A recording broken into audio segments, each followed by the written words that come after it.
Suatu ketika ada seorang bijak ditanya oleh satu orang. Dia mengadu, rumah tanggaku tuh ribut. Sering ribut, bermasalah dan sebagainya. Ada yang mendengar orang pada tanya, gimana urusan rumah tanggamu? Maka orang bijak ini mengasih jawaban. Kalau ada orang bertanya begitu, sampaikan. Ini bukan urusanmu, wahai saudaraku.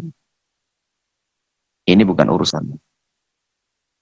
Artinya, Anda kalau punya masalah keluarga, jangan gampang buka cerita kepada orang. Jangan terpancing dengan macam-macam pertanyaan.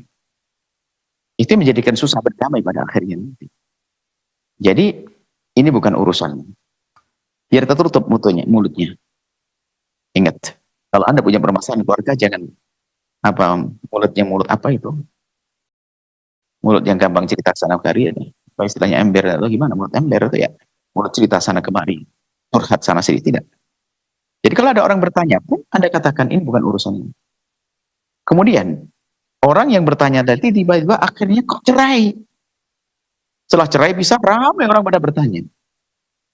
Hah? Hah? Nah, jadi pertama, kembali pertanyaan begini. Pertama di saat bertanya, orang pada bertanya, kata orang hikmah ini menjawab bahasanya apa?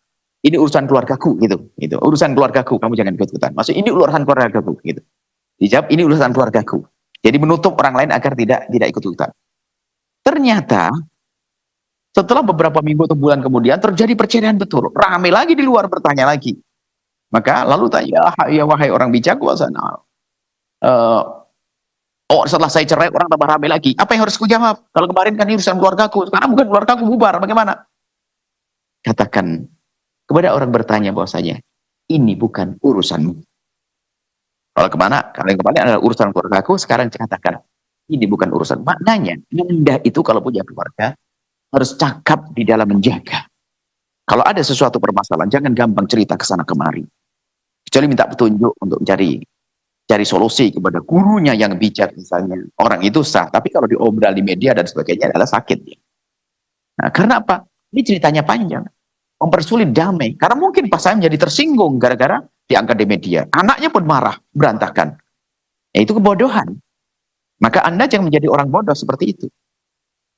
Nah, kemudian kalau Anda menemukan orang bodoh, karena kami katakan, karena itu yang rusak banyak. Yang rusak banyak keluarga dua belah pihak sudah ada rusak. Gara-gara keluarga yang tidak bijak semacam ini. Misalnya yang diceritakan tadi. Diobral musim barangkali, wallah alam, saya tidak tahu keluarga siapa itu. Cuman kami nasihat untuk semuanya. Biar urusan rumah tangga mana, kalau pengen cari solusi kepada si A, si B, si C. Orang-orang tertentu, dan dia bisa dipercaya amanat untuk mendamaikan. Agar mudah damai itu diselesaikan. Kadang perlu pendekatan. Mengurangi tuntutan sehingga menjadi bisa merapat. Ini mengurangi ini sehingga ketemu lagi. Bisa saja. Nah, tapi kalau sudah dibuka di luar, mungkin di luar ada tambahan-tambahannya, kemudian balik lagi beritanya kepada pasangannya, menjadi marah, susah untuk didamaikan. Nah ini keluarga Anda. Kemudian, jika Anda mendengar berita orang lain, ini Anda harus bijak. Kalau ternyata Anda menemukan orang tidak bijak, orang yang tidak pandai, bolehlah Anda katakan itu bodoh, karena saya sedih banget kalau orang punya permasalahan langsung diangkat di media dan sebagainya. Kami sedih bayangin anak-anaknya dan seterusnya akan jadi bahan cerita yang panjang. Apalagi sekarang bisa dicadap di media, diabadikan di media, bisa dibaca, dilihat oleh siapapun. Masya Allah. Apa yang diinginkan di balik itu semuanya? Karena ketidakmengertian saja. Kalau dia sadar dosa itu bahaya untuk anak-anaknya, bahaya untuk keluarganya, bahaya untuk masa depan dirinya. Nah, dia akan rugi. Maka kepada siapapun tolong. Jika punya permasalahan, segera selesai. Kalau punya harus cerai, di dalam Islam kan indah. Imsak bima'ruf. Merangkuh istri, mengambil istri, membawa istri dalam rengkuhannya, bima'ruf dengan cara yang baik. Kalau ternyata ada perselisihan, karena tidak ada kecocokan karena satu hal, tasrih bi ihsan, dilepas dengan cara-cara baik, tidak ada permusuhan di dalam Islam. Sehingga di dalam Islam tidak ada broken home. Setelah Anda menyaksikan video ini, jangan lupa berselawat kepada baginda Nabi Muhammad sallallahu alaihi wa alihi wa sahbihi wasallam.